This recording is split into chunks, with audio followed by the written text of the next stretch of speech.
Four little letters, one big burly word, synonymous with high-power engines in Mopar vehicles for decades and resurgently lately. But what does it mean? Hemi is short for hemispherical. Okay, why that's a big deal to an engine makes for an interesting story.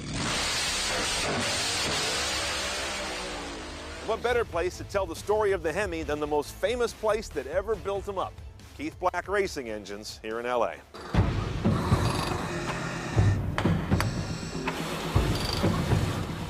All right, Ken, so here we are, legendary Keith Black Racing Engines. How long has this place been here? Since 1966. Keith Black, Ken's father, began building hot engines for his and his friends' race boats in the late 50s.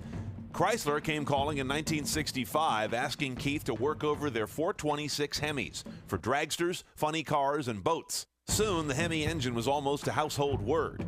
By the late 60s and early 70s, Dodge Hemi Chargers and Plymouth Hemi Cudas were becoming among the most fabled American muscle cars, and today, among the most valuable. What do these engines do that almost nothing else can do? Well, it's just the amount of power you can obtain from them because of the design of the hemispherical combustion chamber.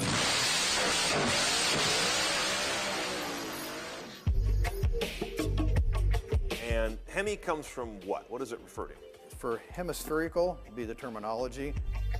So what are we looking at here? This is what kind of a head? This is a wedge head. This is basically a conventional wedge type design head. Notice how the intake and exhaust valves line up, but side by side across the airflow in the combustion chamber. In the Hemi head, they're opposite each other, and you can actually get larger valve sizes in there. The advantage to this is the cross flow of the intake to the exhaust puts a better swirl on the mixture. And with the spark plug being in the center, it fires off in the center of the mixture, which is right over the top of the pistons. It gives it a better push down in the cylinder bore. Yeah. So, disadvantages? Well, downside, looking from a manufacturer's viewpoint, is it takes a lot more to produce a Hemi head and make it work than it would a wedge head. This is the layout for the valve setup here. Intake valves across here and exhaust valves across here. Okay. And because they're opposing each other this way, you have to now be able to open and close the valves. So now to accomplish that, it's pretty tough to have one shaft in there. So what they have, and Chrysler did all this stuff, and they engineered it all, is they have a rocker stand set up. And all that apparatus makes for a wide head design and a wider engine at a time when every millimeter under the hood is valuable real estate. Is it an efficient, a fuel-efficient design, or is it more of a power design?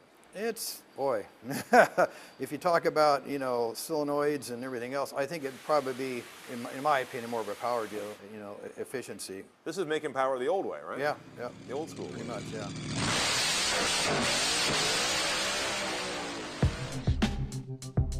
And they don't use the same kind of pistons that other engines do. No, they're unique to their own application because of the hemispherical design of the chamber. For a high compression, 12.5 to 1, you need a piston that has more of a dome on it to be able to compress it, and it will also form in the shape of the chamber along with that. There's a little downside to a domed piston, right? Yes, they're a little bit heavier, quite a bit heavier. Yeah.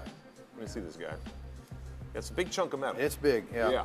And the problem being, when you have that, if you're trying to make a high revving engine, you've got to pull this thing back every time it comes to the top of the stroke. It's got to be pulled back down by the rod again. And it's a lot of weight to keep pulling back. So for the modern engine maker that's trying to do a high RPM, small, narrow, light engine, there are a number of things about a traditional Hemi that doesn't really go there. Not a desirable feature. You want a lighter weight piston. They want to rev them a lot higher or smaller bore and stuff, so that would not be conducive for what they're trying to do now. Yeah. This remains a very specialized, red-blooded Yep. American engine. Horsepower.